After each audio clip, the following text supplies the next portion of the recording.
Welcome back, Dominators, to another episode of DomiNations. I'm again in Worldwar, and I'm still currently at One for All Alliance. So I also have to do my second attack in this Worldwar. We can also try to analyze some attacks and see whether our teammates did in relation to their ages.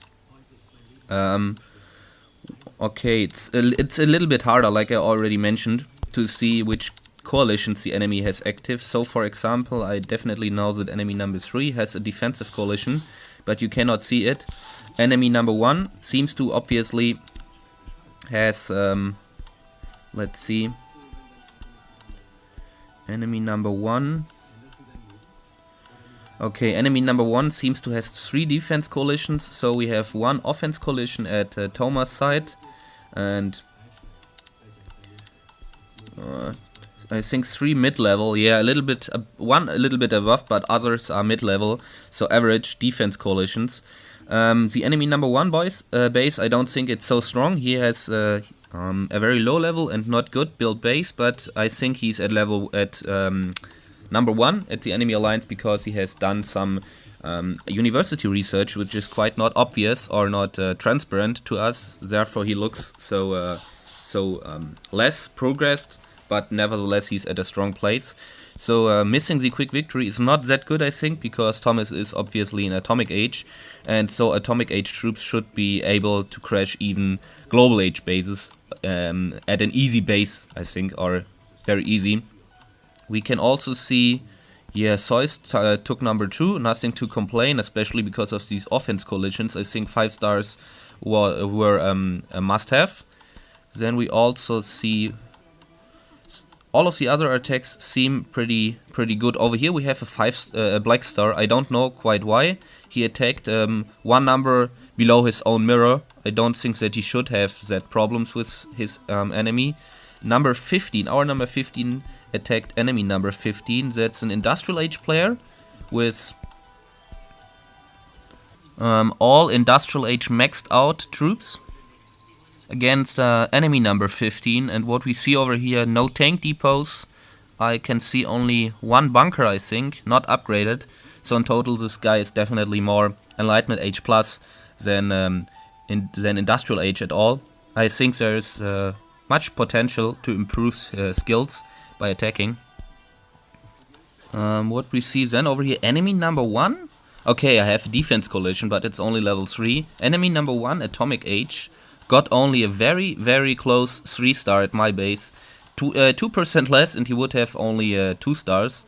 I did not expect this.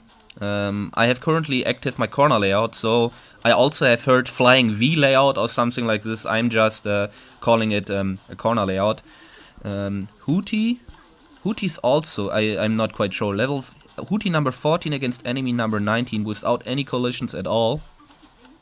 Here we have Hootie. I can't see quite his offense troops and the stages of his upgrades, but the barracks, all of them, look like industrial age maxed, and I see also the airstrip, which is maxed. There are probably some conditions which I cannot get inside currently, for example, like he's upgrading an airstrip or a mercenary camp or something like this, but also the mercenary camp don't seem upgraded. But nevertheless, the barracks look like all of his offense troops would be industrial age maxed or near to industrial age stage. And here we have enemy number 19. Quite confusing layout, I think. Most of the buildings seem to be industrial age, but nevertheless we have some enlightenment towers as well as 1 upgraded industrial mortar. But over here we have 2 tank depots, 1 gunpowder age stable. I don't see any. Over here, 1 bunker, 1 not upgraded bunker, but in total, enemy number 19, only from the defenders which are spawning, makes now a stronger impression to me than enemy number 15, I think. We scouted before due to Acropolis, upgraded tank depots, and the Angkor Wat. Yeah, okay. Okay, here we have another black star, number 16 against enemy number 18.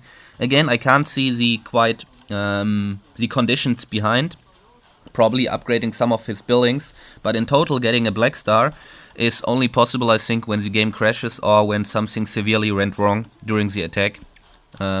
let's skip it a little bit to get a little bit further. We see also our number 9 attacking number 14 and only getting 8% below the 100% destruction. I think all of the other attacks are understandable. So let's go for number 9 and number 14 and scout the offense and defense qualities. Oh wow, so the offense qualities over here are quite overwhelming. We have, it looks like, all of the important troops such as howitzers, supply cards, tanks and riflemen are completely global age maxed, as well as the troop capacity. At the airstrip I think we are still at industrial stage, but nevertheless we also have an upgraded industrial mercenary camp.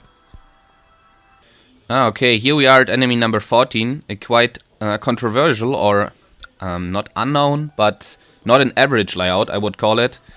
In total, this guy isn't even industrial age, except for the sniper tower and one tank depot, as well as one not upgraded bunker. It's all over enlightenment age, so I cannot completely understand why global age troops are not able to kill this base. But nevertheless, guys, stop talking about this. Most of the attacks over here were pretty strong, I think. Or not pretty strong, but solid attacks. Yeah, solid attacks. If I look at the top bases of the enemies and our top players, which 5-starred them. For my second attack, I searched enemy number 3 due to the fact that we are fighting again against the same alliance like before, and also number 5 would be open by I already attacked number 5. That was the layout with Forbidden City and Town Center, very separated by a maze layout with Acropolis in the center. Number 4 is completely done, number 2 is done, number 1 has only 1 star, but I don't think a strong base layout. Number 3 is pretty interesting in my opinion.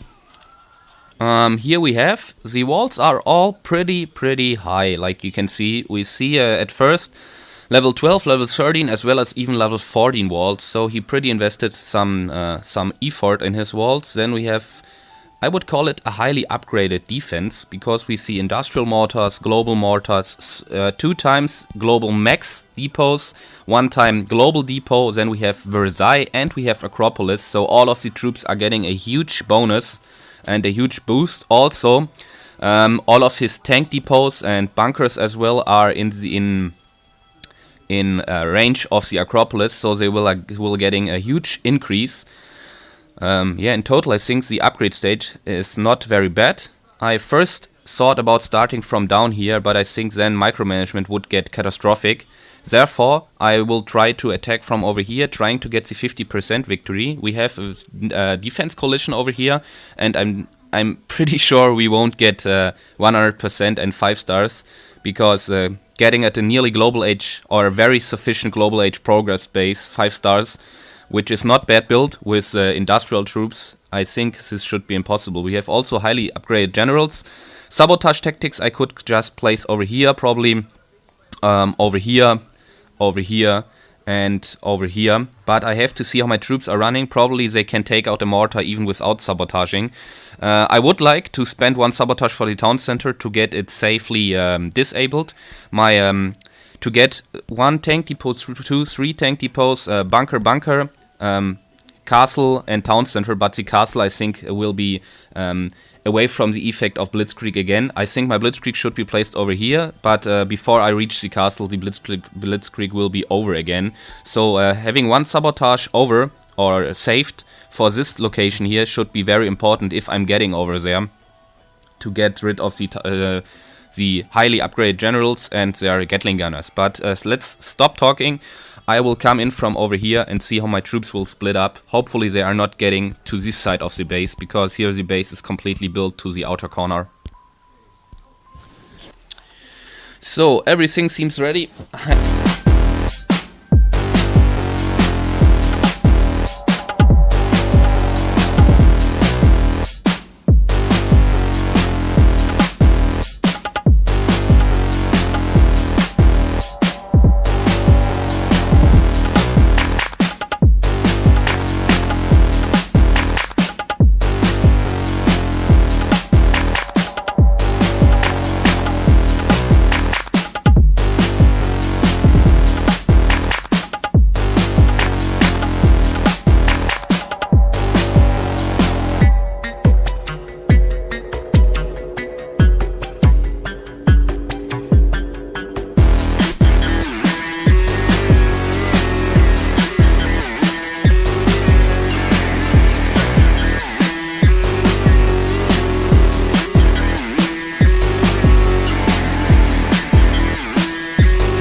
Damn it. Sorry guys, I was not able to get the complete 100%. 2% missing, that's even feeling worse than getting a complete loss over here. But nevertheless, nevertheless of the enemy strong defense coalition, or a little bit above average defense coalition, so level 4 Egyptians I think. We had no offense coalitions, and I think my troops until the late game made very good in the attack, but then in the late game they split up very stupid, and I was really I was not pretty sure whether it would be better to rally them again or to let them run, because that much buildings were spread out and to get still, but not rallying them seemed to me for the better opinion. In retrospective, it looks like it was a bad decision, because all of my artilleries just died due to some ambush traps.